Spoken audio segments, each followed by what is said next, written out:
Ibinahagi ng Starstruck alumnus at trans man na si Jessie Corcuera ang pinagdaanan niya para mabuntis. Napabilib naman ang film singer na si Bruno Mars sa ka-look-alike niya sa It's Showtime. May report si Aubrey Carampel. Ka-look-alike ni Bruno Mars from Cebu.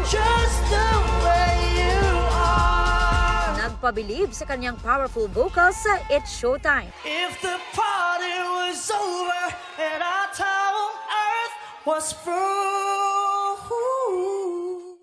Mismong si Bruno Mars na repost ang performance niya.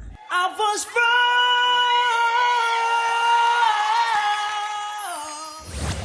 Starstruck alumnus at trans man na si Jessie Corcuera buntis. Sa pamamagitan daw yan ng artificial insemination.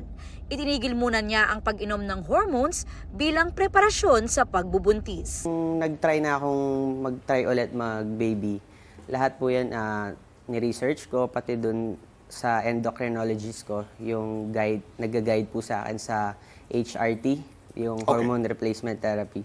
Lahat po yun nirelay ko sa doctor ko na plano kong mag-baby, paano magiging safe si baby pag sakaling mabubuo na. Ideally, 6 months lang yung hinihinging normal menstruation na bumalik. Pero ako ginawa ko po ng 1 year para sigurado. Mas sigurado. Aubrey Carampel, nagbabalita para sa GMA Integrated News.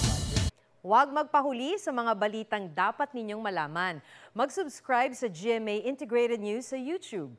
Sa mga kapuso abroad, subaybayan nyo kami sa GMA Pinoy TV at sa www.gmanews.tv.